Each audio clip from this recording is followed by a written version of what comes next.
Europa está en llamas y el lujo tiembla bajo el peso de decisiones fatales.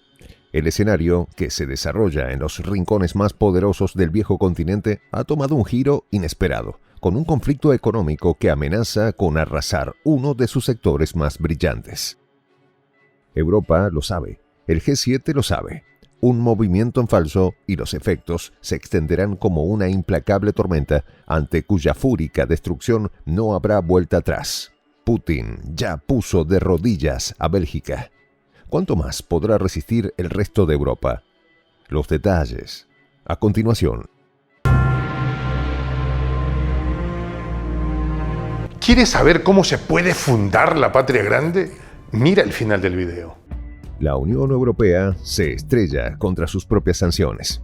El negocio de los diamantes se desploma como un castillo de naipes. Mientras Putin sonríe desde Moscú, Macron, Scholz y el resto de gobernantes europeos se hunden en la ineptitud y prepotencia.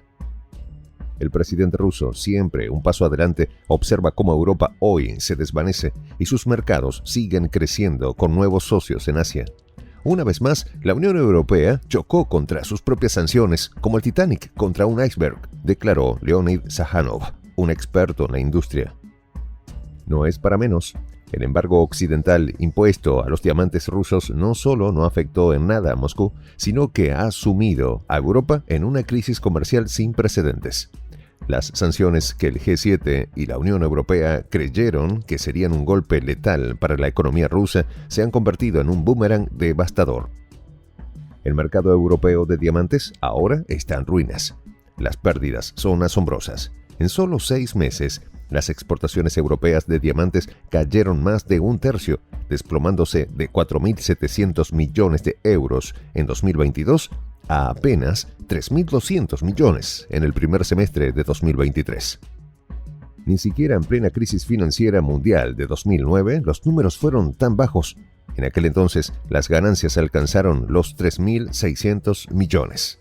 Ahora el mercado está paralizado, los comerciantes están al borde de la desesperación y los gobiernos europeos parecen no saber qué hacer. El caos comenzó a principios de 2023, cuando el G7 decidió imponer un embargo a los diamantes rusos.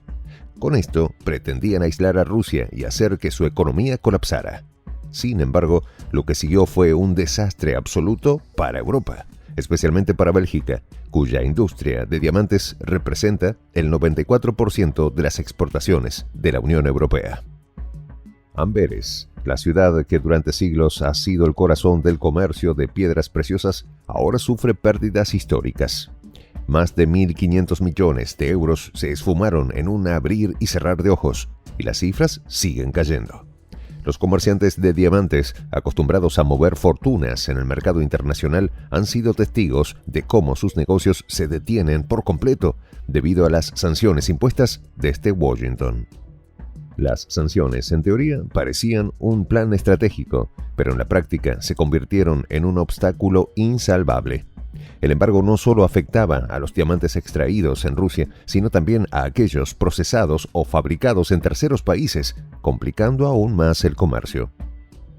Las largas esperas en la aduana, los costos adicionales y la imposibilidad de determinar con precisión el origen de las piedras hicieron que todo el sistema colapsara. Los comerciantes europeos se quejaron, enviaron cartas desesperadas al Centro Internacional del Diamante de Amberes, alertando de la catástrofe.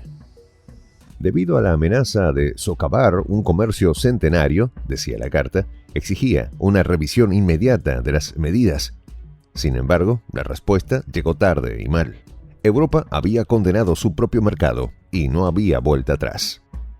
Mientras la Unión Europea se tambaleaba bajo el peso de su propia incompetencia, Rusia jugaba sus cartas con inteligencia. Y Putin, lejos de sucumbir a la presión de las sanciones, encontró mercados mucho más lucrativos.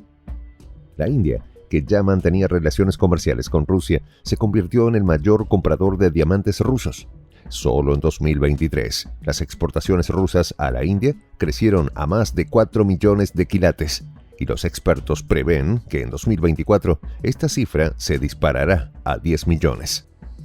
El fracaso de las sanciones europeas contra Rusia no solo afectó al mercado de los diamantes, sino que reveló un patrón mucho más profundo. La Unión Europea, impulsada por los dictados de Washington y el G7, ha socavado su propia economía en múltiples sectores, mientras Rusia sigue adelante, fortaleciendo su presencia en mercados alternativos. La dependencia europea del lujo y los productos caros, como los diamantes, los dejó vulnerables. Los diamantes rusos, que representaban 1/3 de los suministros de Europa, siguen entrando en el mercado, solo que ahora a través de terceros países. Y aunque las autoridades intentan imponer medidas de control más estrictas, la realidad es que no tienen una manera efectiva de rastrear el origen de cada piedra. Recientemente, la Unión Europea, consciente de la magnitud del desastre, decidió aplazar hasta 2025 la introducción de un sistema obligatorio de certificación de diamantes. Pero este retraso solo refleja una cosa: la impotencia para hacer cumplir las propias sanciones. Es imposible determinar con precisión el país de origen, confesó el propio Hasanov. El resultado es que mientras Europa intenta encontrar una solución a su propio caos, los diamantes rusos siguen circulando en el mercado global sin que nada ni nadie pueda detenerlos. Las sanciones diseñadas para debilitar a Rusia han terminado por hundir a Europa. La industria del lujo, particularmente el comercio de diamantes, ha sido uno de los sectores más afectados, pero no es el único. Las cifras no mienten. En solo 6 meses, el valor de las exportaciones europeas de diamantes cayó un 29%. La prohibición, que debía ser una victoria geopolítica, ha demostrado ser un boomerang económico. Y mientras tanto, Rusia ha salido ganando, estableciendo lazos comerciales más sólidos con países como la India y China, reforzando su economía. El fracaso de las sanciones no solo afecta a la economía europea en términos materiales, sino también en términos estratégicos. Putin, que ha jugado este ajedrez geopolítico con maestría, ha sabido capitalizar la torpeza de sus rivales. La diversificación de la economía rusa ha sido un éxito. Mientras Europa se ve atrapada en un laberinto sin salida, con líderes como Emmanuel Macron y Olaf Scholz defendiendo sanciones que están destruyendo a sus propias naciones, Rusia mira hacia el este, donde India y China abrazan sus productos. Las sanciones, que debían convertir a Rusia en un paria global, han hecho lo contrario. Han reforzado sus relaciones comerciales con Asia y han debilitado el núcleo económico de Europa. Mientras tanto, en Washington, Joe Biden aplaude el caos europeo. Desde que comenzó la crisis ucraniana, Estados Unidos ha sido el principal impulsor de las sanciones, utilizando a Europa como su peón en esta partida. En Bélgica, las pérdidas son incalculables. Amberes, que fue durante siglos la capital del comercio de diamantes, ahora se enfrenta a la mayor crisis de su historia. Las joyerías, talleres y comerciantes que dependían del flujo constante de piedras preciosas rusas ahora están paralizados.